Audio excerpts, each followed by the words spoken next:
Hi class, and welcome back to another lecture for Psych 242, Theories in Research and Personality. Today we're going to go over Chapter 6, which is going to build off of Chapter 5, where we talked about the Neo-Freudians. So we're going to talk about the research that has been done with the Neo-Freudian theories, which a lot of it has held up surprisingly well compared to Freudian theory, which is why it's a little bit disingenuous to say that all of psychoanalysis is completely off in the wayside.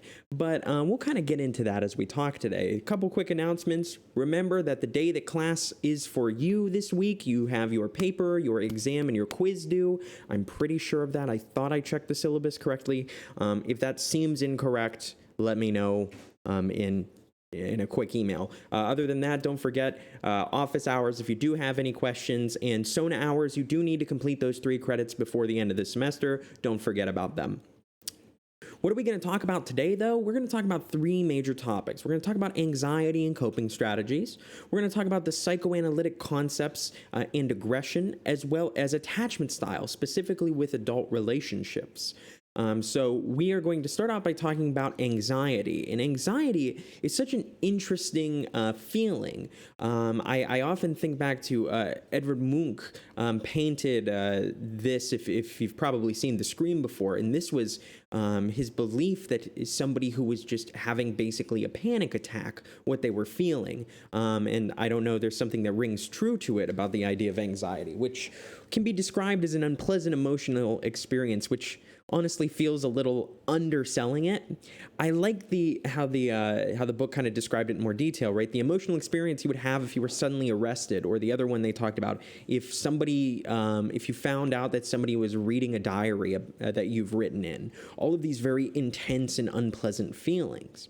And what's very interesting is that this is a really common disorder now compared to even the 50s, right? 1 in 6 college students is diagnosed or treated with an anxiety disorder every year. And I think I want to take this moment to just mention, like, if you are struggling with anxiety, it's a very common thing in your transition to college or whatnot, right? Don't let that be something, 1, that sneaks up on you, and 2, don't feel like you're the only one. Not only that, it's not just college kids, it's even kids younger than that. Like 1/5 of boys and 1/3 almost of girls ages 12 to 17 suffer from an anxiety disorder. Now that might just be generalized anxiety disorder. That could be something like panic attacks as well.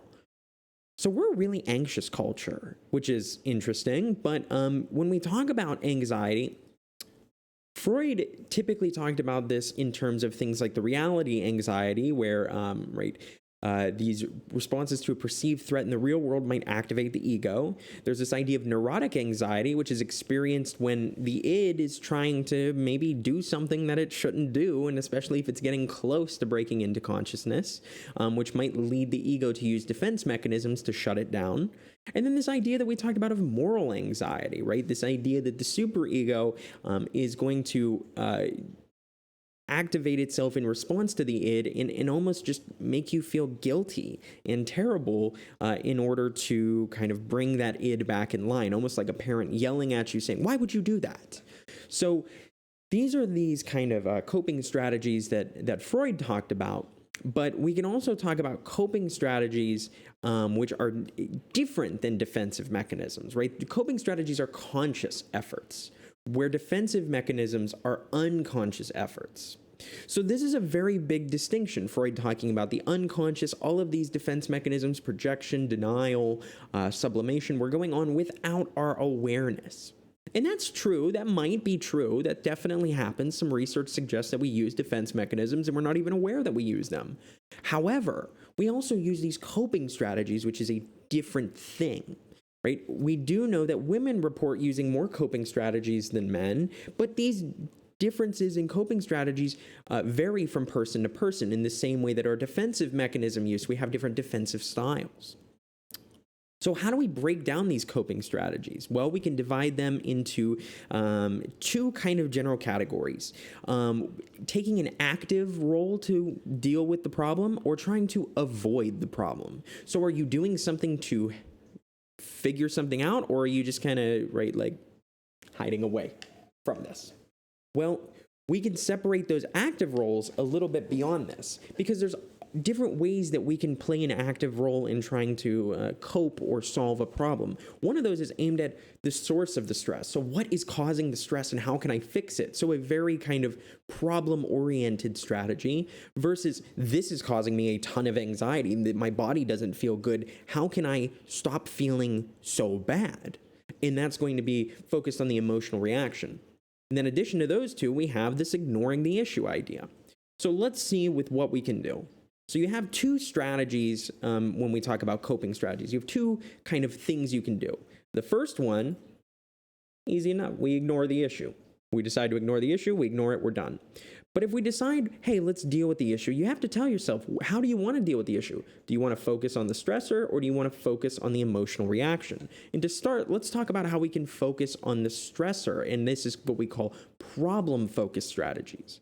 And what problem-focused strategies are going to do is they're going to hopefully take care of the problem by us actively working to fix it and then overcome anxiety because of that, right? So say you are stressed about having an exam next week. Won't be my exam because that one's over. So you might think, oh my goodness, how am I going to study for this exam and do this? Well, there's a lot of problem-focused coping skills you can do. You could ask somebody to, if they can study, if you can study with them. You can tell, your roommates and stuff that, hey, can you guys quiet down so I can study? I'm going to put aside specific amounts of time to work and study on my materials, and then create a to-do list, which has been very useful in my life when I go, oh my goodness, I have so much to do today. One of the first things you can do is say, well, let's make a list of all the things I need to do, and then we can break that list down into what can I do right now, what can I do later, what can I not get to today, or what's my long-term goal. And all of those are going to be really useful in order to help us understand what we're dealing with and maybe kind of define the problem better so we can tackle it. But we can also, just recognize that maybe right now isn't a good time to handle the problem. Maybe we should focus on our emotional reaction before we jump into that. Right, so ways that we can do that, well, first of all, mentioning that this emotion-focused strategy is really designed to reduce the emotional distress that accompanies the problem. It's more focused on how you're feeling. So maybe you, instead of going to do something with the problem right now, you take a little bit off, you go exercise, you take a bath, you say, I'm going to take an hour, I'm going to, relax, and then I'm going to I'm going to kind of calm down, and then I'm going to get on task. And so at first I looked at these and I said, isn't this avoidance? Isn't this ignoring the issue? Well, no, I wouldn't say it's ignoring the issue. In the same way that, if you had a really bad experience, say you almost got into an accident and you're driving, you might pull over and you might take 5 or so minutes to slow down, to breathe, to meditate, to get back in the kind of normal state of mind before continuing on your journey. You're not ignoring the issue, you're just trying to resolve these feelings that you're having. Then the last one we have is this idea of just ignoring the issue. So are you just running away from your problems? Are you just pushing these thoughts out of awareness and trying to keep them out of awareness? Now that's going to be avoiding this. It's not necessarily, it's kind of an active avoidance of this. The one thing I want to mention though is it doesn't just have to be pushed out of your mind. You could just kind of pretend that it's not a problem and just relax and say, oh yeah, this is fine. It's okay. Now between all of these, we can see how coping strategies would be really useful and how they are kind of the conscious side of our unconscious idea of defense mechanisms. So while there is some evidence for defense mechanisms, we know there's a lot of good evidence for all of these different coping strategies. And so how effective are they? Well, with active strategies, these are effective helping people cope with stressors generally more than avoidance strategies, because you're actively trying to solve the problem or make steps towards solving the problem. But avoidance strategies rarely, are successful because, if you need to call the doctor about a lump on your arm and you just avoid it, the lump isn't going away. And what we know is that avoiding this it's not like it just goes away. It still comes back. It says, hey, remember me? I'm still anxious about this. And then you try to stuff it away again. It's going to keep returning until, right, the problems usually don't go away like that. And this can create additional problems through the fact that you are now also, right, dealing with the fact that this is going to crop up for you. This avoidant, or this feeling of the issue you're having is going to crop up again, and then you're going to have to avoid it again, and then it's going to come back. So maybe not the most effective way. But what we see is that there is some really interesting data about coping effectiveness. So for instance, especially for you guys, right, if you are somebody who is transitioning to college, or you know somebody who's transitioning to college, it's often a very stressful time in people's lives. And avoidant strategies are not very good, right, as a college student, to getting things done. So what a study with Lee and a bunch of colleagues found was that generally people who are avoiding issues are going to have a harder time, be more susceptible to depression, and have a harder time kind of transitioning to college. But that's not to say that avoidance strategies are always useless. There are some short times that this is useful, right? There's a very good reason that you might have to avoid something for a short period of time. So for instance, say you and your significant other get into an argument. Now you might, right, and in this example, right, you don't live together, I guess would be a better way to put this. And you might say, look, I can't really fight about this. Can we talk about this in a few days? Because tomorrow I have to take an exam. So, right, that would be a good reason to put the conversation on hold. It does feel kind of weird to call it avoidant in that way, but you are stopping that conversation and coming back to it at a later time. But that might also be very useful for you. And what we know about coping, flexibility, and resilience, a lot of this stuff comes from this scale. So we're going to talk about this scale in class. And what I'd like you guys to do here is go ahead and take the value of these of your scale items, as you can see at the bottom how to do this. Go ahead and just sum up your numbers for this, answer the question, and then sum it up. Very applicable is going to be very applicable is going to be a 4, applicable a 3, very applicable will be a 3, applicable a 2, somewhat applicable a 1, and not applicable a 0. So 3, 2, 1, 0 for your scores. So go ahead and do that, and make sure you have that for class, because we are going to talk about this. But moving on from there, the one thing I do want to talk about, and the book talks about, is this idea of resilience, or the ability to overcome some kind of negative effects of cognitive functioning. I really like this definition here that I found online: advancing despite adversity, right? Moving towards your goals, so probably problem-focused coping, being proactive, right? Recognizing what problems are coming and being able to do that, and recognizing that, right, there are big and small challenges that you need to do. And what we know is that if we're able to effectively adjust to the different coping strategies we might need to use in a situation, right, not just being problem focused, but also recognizing our emotional health we need to take care of, this helps people have a higher sense of well-being and experience fewer emotional problems. Generally, right, if you have less problems in your life, or you're working towards solving those problems, you're going to feel pretty good, right? That makes sense to me, hopefully. Makes sense to you too. So with this idea of anxiety and coping strategies, while these aren't technically subconscious or non-conscious, they are very useful and help us deal with all these types of anxiety, right? If we think about what Freud said back in the day, that all of our problems come from these issues that cause anxiety from our id, ego, and superego. So that is what we have to talk about with anxiety. But now let's move on to the psychoanalytic concepts and aggression. And first, we're going to talk about the original frustration-aggression hypothesis before moving on to the kind of modified frustration-aggression hypothesis. And the frustration-aggression hypothesis, in the original way that they talked about it, was the idea that aggression was always a consequence of frustration. So anytime you get frustrated, you have to be aggressive, right? This occurrence of aggressive behavior always presupposes the existence of frustration. You can't be angry or aggressive without frustration.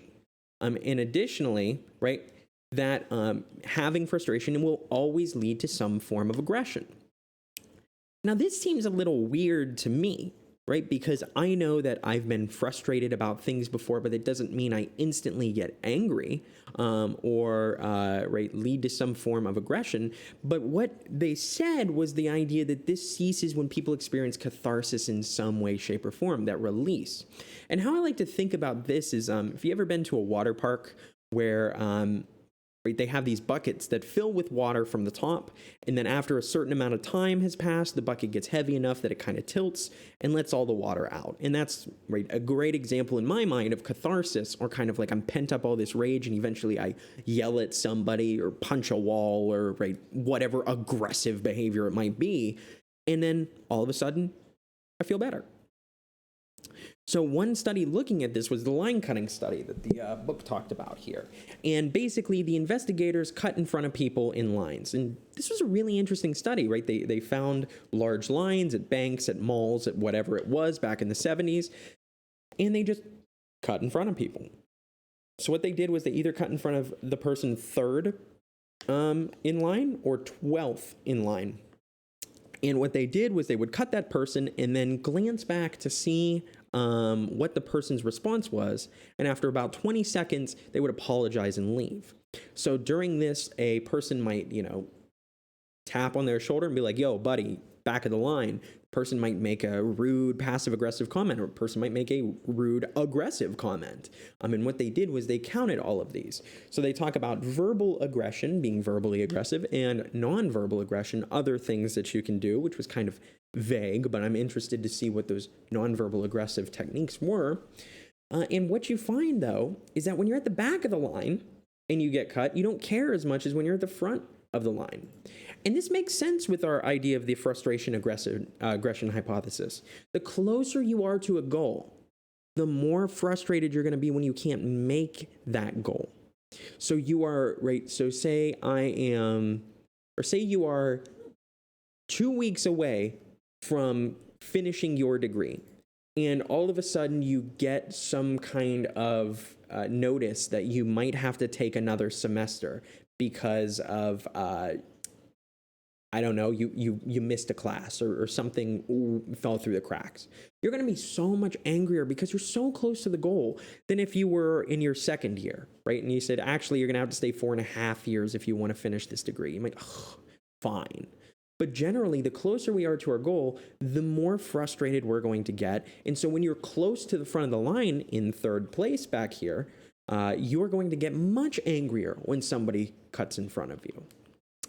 And some other research that found, right, some kind of general findings with this original hypothesis, right? Aggressive kids, as identified by their peers. So, you walk into a classroom and say, who's the most mean kid in here? Oh, it's Billy. Well, it turns out those aggressive kids, Billy in this case, tend to have extremely high levels of stress and frustration at home. So, of course, people who are frustrated at home, they might displace this anger on somebody else at school. You also see this very interesting finding that adults laid off from their jobs are 6 times more likely to act aggressive and engage in acts of violence.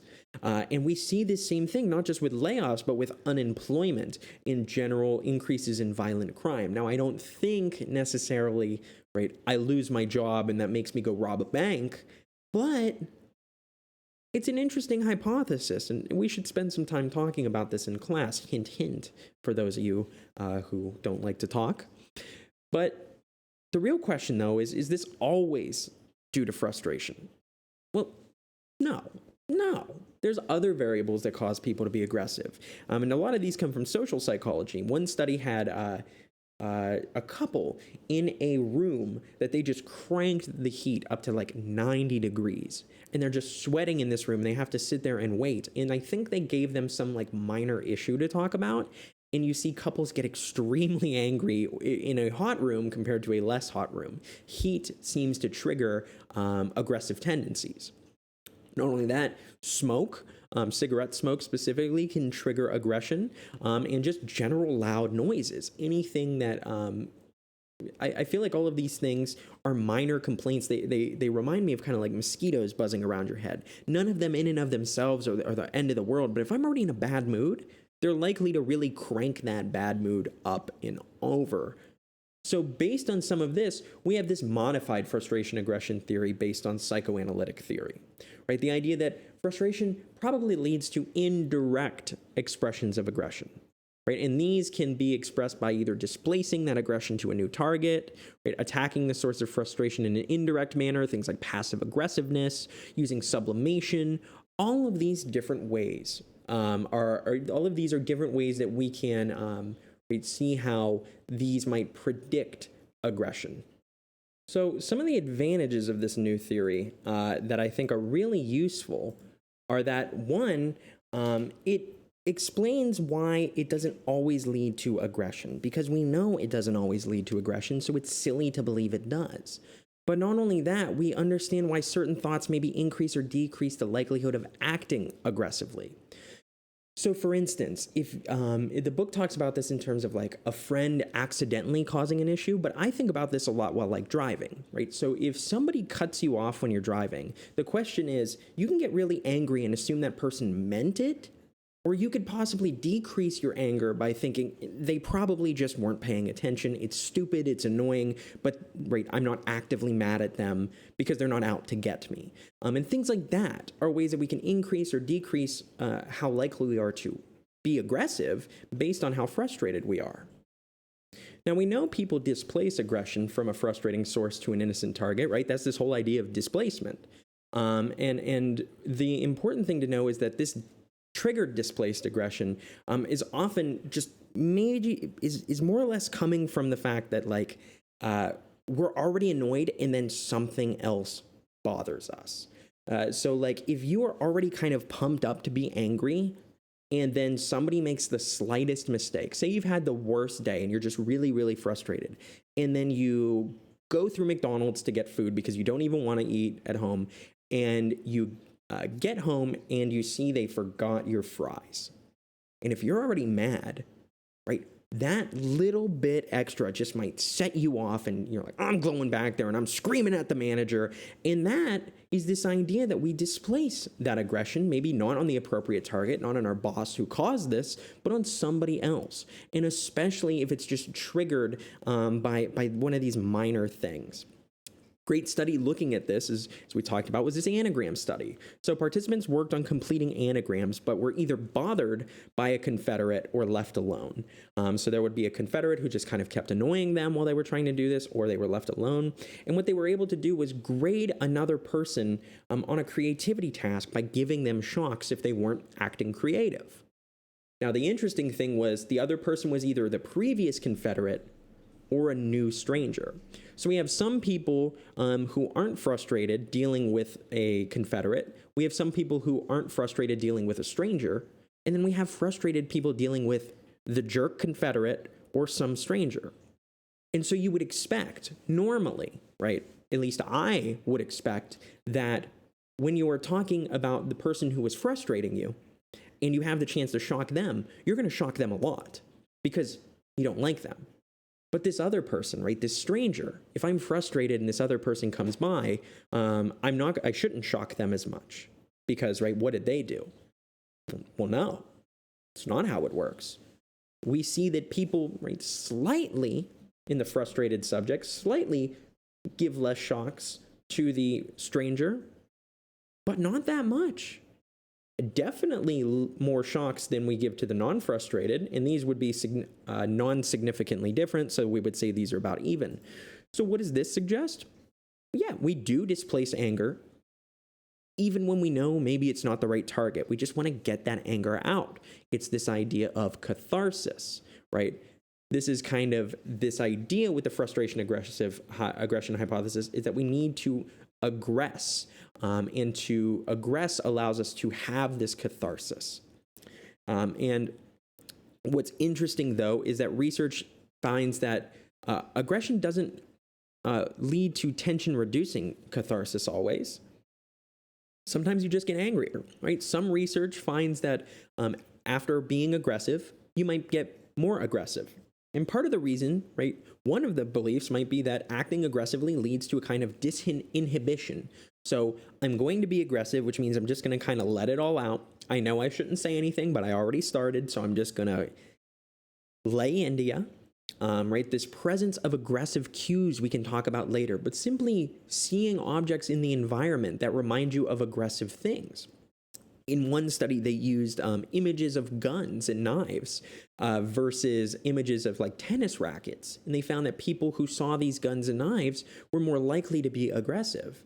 And then this last one, which I really just want to iterate.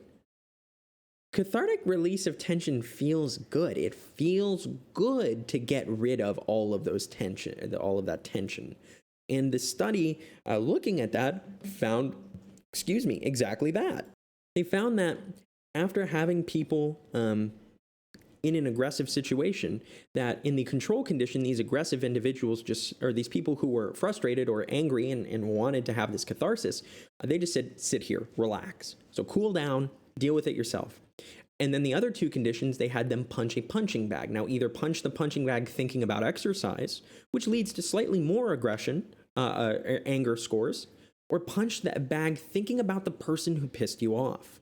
And we see these really higher scores. What does this suggest? It suggests that cathartic release of tension feels good. So what does that mean? Well, it feels good when I get angry and let it out. So next time I get angry, what do I want to do? I want to let it out. And, right, hopefully you don't end up turning to punching another person instead, but there is this idea that that could grow beyond that. Now let's talk about attachment style in adult relationships, moving on to this third kind of area that we'll talk about here. And this comes out of an idea of the object relations theory, which emphasized early childhood experiences and how kids kind of understood the world. Right? Children develop what they called an unconscious representation of important or significant objects in their environment. And that includes a bunch of different things. Mostly we talk about this in terms of family, right? Like children have an attachment with their parents that influences their ability to develop meaningful attachments with significant others, but they also develop attachments to things like blankies or teddy bears, right? So this makes sense, right? You become attached to what's in your environment. I very much can see this with my young daughter right now becoming attached to, she really likes this glowy whale that makes sea noises, and she's very interested in it. But when we talk about this with people, this is describing a relationship between an infant and a caregiver, and then eventually an adult and another adult. But when we talk about this with kids, we talk about the secure attachment being the best version, right? Where mothers are responsive to their children. So my baby cries, I go deal with it, right? This helps the infant understand that the mother is responsive and accessible, even if she's not physically present. So, right, this goes back to the trust versus mistrust stage. If it's the case where my baby has spent the last year learning that, hey, when I cry, I get taken care of. If I have to leave the room and my baby's a little bit older, they might be okay with that. They say, that's okay. I know my parents come back eventually. Then we can talk about things like anxious ambivalent, where mothers in these child-mother dyads or two-person groups are not particularly attentive or responsive to the kid's needs, right? Maybe the kid is crying in the other room and mom's just like, hey, shut up.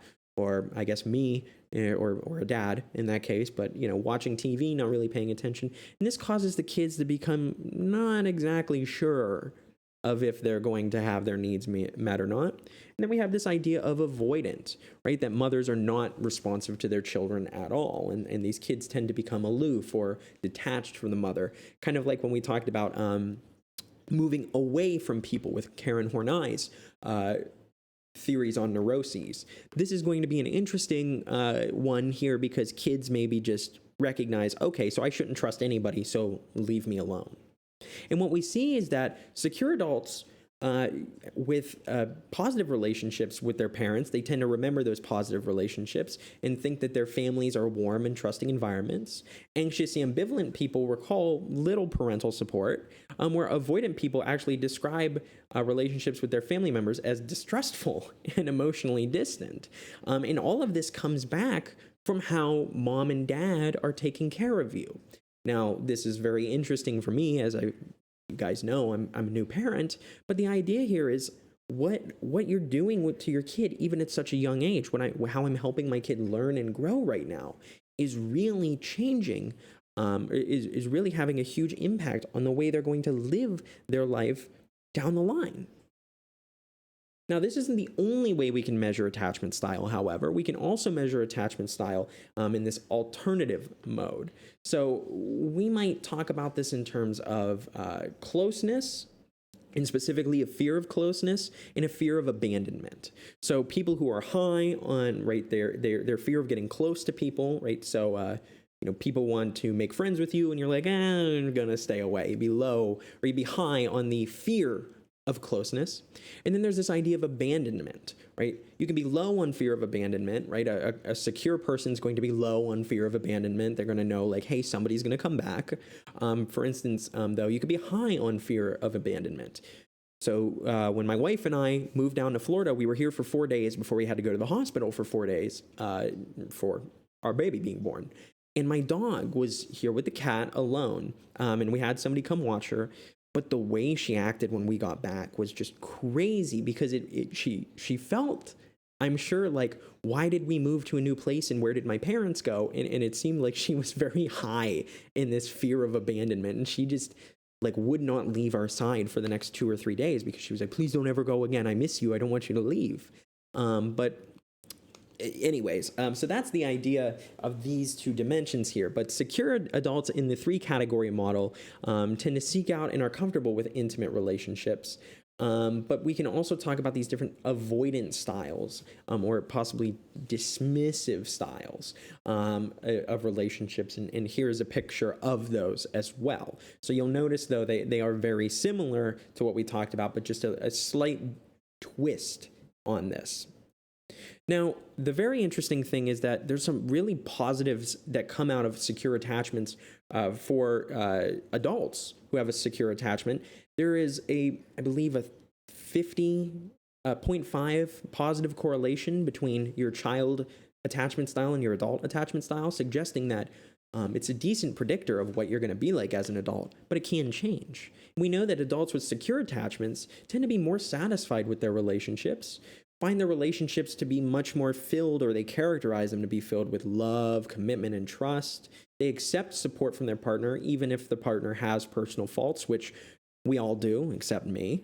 They tend to have warmer and more intimate conversations, not just with their partner, but with everybody, right? They're very secure in their relationship and willing to share personal information, which you can imagine somebody in the avoidant romantic style or attachment style is not going to. Now, the last thing we'll say here about this is that, as we mentioned before, this can change. That when people enter a secure and long-lasting adult relationship, especially like a long-term dating thing, they're much more likely to switch over to a secure attachment if they are they're with a secure attachment partner. And having a securely attached partner often serves as a working model. So, say you didn't have that as a child, and now you see somebody modeling good behaviors that a relationship has, and you go, hey, I like this. We should continue this. And then maybe you'll work on this as well. So with that, the last thing I want to mention is actually looking at this. We find that pattern of results. We find that, this is looking at people who are married, right? We see the percentage of people married here in the secure attachment. Interestingly, apparently everybody gets divorced around 43 in this sample, or it's a very likely time for divorce. But we see that by 52 years old, 95% of the people who we considered secure in the study had been married at least once, and only 24% of these individuals ever got divorced. That's a lot of people. Now, here in the avoidant category, only 72% of people were married at best. But 50% of them were divorced. 25% more people got divorced at least once if you were in the avoidant category, suggesting that having a healthy, secure relationship is going to make a relationship or a marriage last longer. Okay, so I went through this pretty quick. Hopefully you guys don't have any questions, but if you do, please let me know. As I mentioned before, make sure you complete all the stuff that you need to. I've got office hours if you have any questions. Don't forget about your Sona hours. And other than that, looking forward to seeing you guys in the next class. Have a great day.